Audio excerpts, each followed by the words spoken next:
Bienvenue dans ce nouvel épisode de la biologie du sens. Aujourd'hui, je vais vous parler d'un symptôme universel et normalisé, peut-être le moins compris de notre époque, la fatigue. Nous vivons dans une société épuisée. Les gens sont fatigués au réveil. Fatigués de produire. Fatigués émotionnellement. Fatigués mentalement. Fatigués de maintenir des rôles, des exigences et un rythme impossible. Mais la fatigue n'est pas toujours un ennemi. Le message du corps est une tentative de nous protéger. Du point de vue de la biologie du sens et du modèle Faro, le symptôme n'est pas un échec, c'est un allié précieux qu'il faut comprendre comme une adaptation, une régulation et un message biologique. Dans le paradigme biomédical classique, la fatigue est souvent abordée comme un problème à éliminer rapidement. Café, stimulants, compléments alimentaires, productivité. Mais du point de vue de la biologie du sens, inspiré par les travaux de Rick Gerdamé, la question se transforme profondément. Pourquoi le corps génère-t-il cet état ? Parce que l'organisme ne fonctionne pas de manière aléatoire. Souvent, l'épuisement nous contraint à nous arrêter. Le corps réduit son énergie lorsqu'il perçoit une surcharge, une menace ou un dérèglement. Dans certains cas, l'épuisement peut servir de mécanisme de protection, de réduction d'activité pour préserver les ressources, de réponse à un stress prolongé, de conséquence d'une hyperactivation soutenue, ou encore de tentative de récupération biologique. Le problème survient lorsque notre société interprète toute fatigue comme une faiblesse. Nous vivons dans une société mondiale en état d'hyperactivité chronique. Chez Faro, nous savons qu'une grande partie de la population vit dans un état d'hyperactivation permanent. Exigences constantes, multitâches, hyperconnectivité, anxiété économique, surstimulation numérique, manque de véritable repos, déconnexion émotionnelle, salaire insuffisant pour vivre décemment, emploi précaire et conditions de travail inhumaines. Le système nerveux ne sort jamais complètement de son état d'alerte. Le corps survit, mais il cesse de se régénérer. Nous vivons dans une société épuisée, oui. Nous vivons dans une société épuisée. Mais parfois, en observant les visages, une question troublante se pose. Est-ce simplement de la fatigue, ou assistons-nous à un profond désespoir existentiel ? Nous voyons des personnes qui continuent de fonctionner, de travailler et de produire, mais qui, intérieurement, se sentent déconnectées, vides ou sans but. Chez Faro, la fatigue n'est pas toujours interprétée uniquement comme un manque d'énergie. Dans bien des cas, elle peut devenir la manifestation physique d'une vie trop longtemps vécue déconnectée de soi-même. Il est honteux de ne prendre que 2 pauses de 15 minutes dans une journée de travail de 8 heures. L'hyperproductivité continue contredit les besoins biologiques fondamentaux, comme le prouve la science. Du point de vue de Carl Gustav Jung, beaucoup vivent sous le masque social de l'efficacité. Incapables de se reposer, ils se sentent obligés de prouver constamment leur valeur ou subissent une pression à la productivité sans droit au repos ni à la maladie. Il en résulte un épuisement profond, l'âme se lasse de maintenir une identité déconnectée de sa vérité intérieure. Une société qui refuse les pauses au corps et à l'esprit finit par épuiser l'âme elle aussi.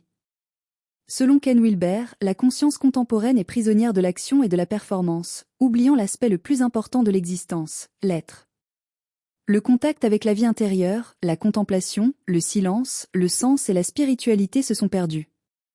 Une culture qui ne fait que produire finit par se vider de son sens existentiel.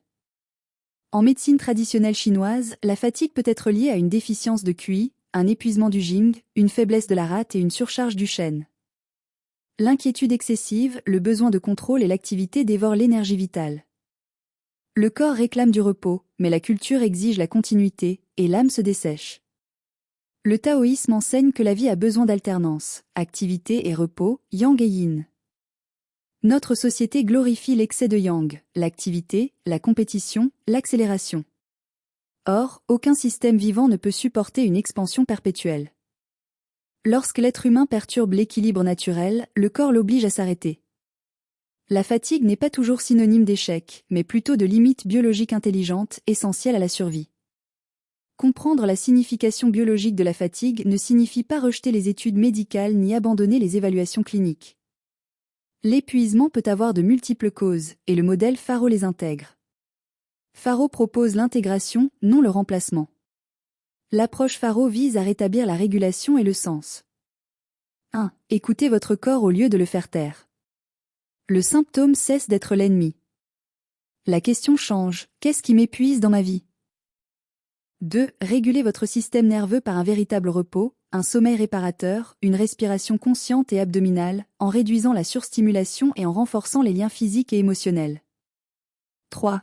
Réévaluez vos exigences et votre identité. Nombreux sont ceux qui ne sont pas simplement fatigués par le surmenage. Ils sont épuisés de ne pas pouvoir être eux-mêmes.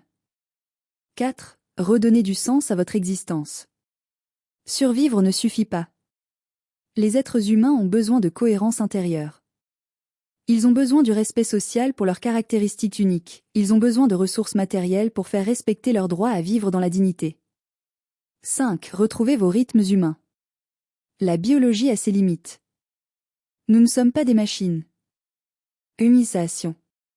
Une société qui normalise l'épuisement constant finit par rendre ses membres malades et les tuer. Humaniser la santé signifie cesser de traiter le corps comme un outil de performance et le reconnaître à nouveau comme une expression vivante de la personne. L'épuisement collectif n'est pas seulement un problème individuel. C'est aussi un symptôme culturel. Le manque de discernement et d'intelligence dans les politiques qui ignorent les preuves scientifiques a un coût très élevé. Il se traduit par des énergies négatives, des maladies, des accidents et des décès prématurés. Apprentissage pharo. Parfois, le corps s'épuise car la vie que nous menons n'est plus supportable. Écouter sa fatigue ne signifie pas toujours abandonner. Parfois, cela signifie commencer à vivre autrement. Citation phare. Le corps se fatigue lorsque l'âme se contente de survivre depuis trop longtemps. Derrière une grande partie de la fatigue moderne se cache une humanité épuisée par sa propre survie. Abonnez-vous à la chaîne.